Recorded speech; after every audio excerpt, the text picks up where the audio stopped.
Bald Truth Dental Politics Podcast News Alert. Brought to you by Digapalooza Continuing Education Event. More info at dentistryingeneral.com. Dr. Champagne, I want to ask you this. Can you point out to any specific language in the DDH compact that removes a state board's ability to discipline or revoke a dentist's license? I'm going to start even before that. It removes the state board's authority and ability to restrict someone from practicing in the first place. In my state, if someone came in for licensure by credentials and they had multiple, say, disciplinary actions from their state that were expired, they were satisfied. Let's say they were all endodontics. I'm just making up a case. We might give them a license, but restrict their ability to do endo or require a practice monitor, even though those orders were expired and their license was in good standing. Don't have that option now.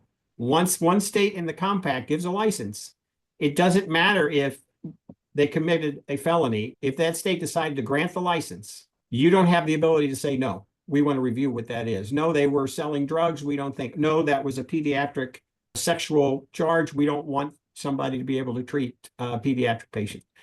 All the prerogatives that the state had to review your record before you practice is gone.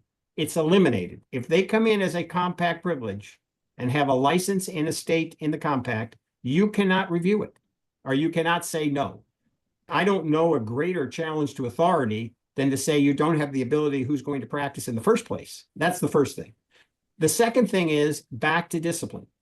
I know they could say you can go against the compact privilege. That is true, but you cannot discipline their license, which is what's reported to the National Practitioner Data Bank, which allows them to get a license by credentials, even if they don't want to use the compact. You cannot discipline their license. Only the issuing state can discipline their license. That is right in the compact. It makes sense that only the state that issued the license can discipline the license. That's not a strange thing. That's the problem. This isn't a license. That's why the Physicians Board is a license in every state. So in other words, what the Physicians Compact did, I'll be honest, the dental board attorneys just basically copied it and made adaptations to dentistry. They say, look, if you've never had a felony conviction, you've never been in trouble with your medical board, you graduated accredited medical school, you passed the USMLE series, and you're board certified. They require board certification, even though states don't. You can get a license automatically in each state. That saved 6 to 8 months of collecting records and sending it to the state, but you still get a license. You practice like every other physician in that state. No different, not special, not in the other category. You're a licensee. They can do anything they want. The Physicians Compact qualifies you to get a license from every state in the compact just by asking. This is the 85 to 90% of physicians that automatically would have a license. They don't have to wait the 6 to 8 months, have records from everything sent to every state that they want to practice in. They automatically get a license in each of those states, but they're a licensee just like everybody. There's one class of practitioner, the licensee. I'm going to use their words because I don't want to misstate it. You get a compact privilege that allows you to practice, and this is their words, without a license in each of the participating states. So that you notify the state. There may or may not be a fee. Once you notify it, you come in and you can do it. You can practice. And that is your criticism of that system, that it cannot be disciplined other than it would be in their own state. That is my criticism of the practice authorization part of it. My first criticism is the qualifications are not. Yes. But for this system, it is the compact privilege system, yes, that I do not like. It is truly a driver's license system, as we talked about, but without the penalties of the driver's license system that we have now. So the issue is you're going to pay a fee. Why don't you want to be a licensee? Because if you read the Dental Practice Act in every state, who can own a dental practice is linked to a license. Who can get an anesthesia or sedation permit is linked to a license. Who can supervise a dental hygienist or a dental radiology technologist is linked to a license. All those things are linked to a license, and you don't have a license. You know this is going to be litigated. Who knows what's going to happen? But the point is, nobody's had this system before. Why not just get a license where every dentist and every dental hygienist is equal in that state?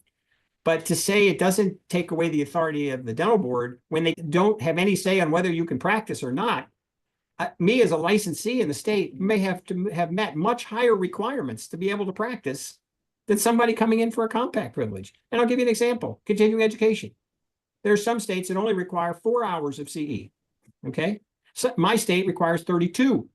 But if I get a license in that state and I'm practicing in my state on a compact privilege, I only have to do the 4. But every licensee has to do the 32. The physicians says you have to complete the CE requirement of every state you practice in. Now, it doesn't mean it's additive. If I have 32 and Pennsylvania has 32, it might be the same. Maybe 2 of the hours are different because of state requirements, but the 30 would match the 30. But why should I only have to do 4 or 10 or 6? Everybody practicing in the state should meet the same standard. To me, that just makes sense. Spence, what do you got to say? A question with your understanding of the DDH. A scenario that I had in my head was that it's possible that their employer could say, we want you Mondays and Tuesdays over here in this state. We'd like you somewhere else on Wednesdays and Thursdays, and cycle around over a 2 or 3 month period of visiting offices. I call that itinerant dentistry. Am I right in thinking that the DDH enables it? Of course, it doesn't encourage it, but does it enable that? Oh, it makes it much simpler. You don't have any license in those states. Yeah, absolutely. Where you can't do that simply if you have a license, because you got to meet all the requirements of the license. See, it's beyond discipline. It's the requirements we have to maintain a license too. It's not just what you're allowed to do. It's the CE. Do you need BLS? Do you need ACLS? Do you need opiate training? Do you need, the list goes on where the states have requirements. Shouldn't everybody meet those requirements in the state? But it's much easier for an employer if you don't have to worry about it. I have one state, might not even be the state you practice in. That's the uncanny thing about it. You can meet the continuing education requirements and maintain your ability to practice in all these states, and it being a state you never set foot in, ever.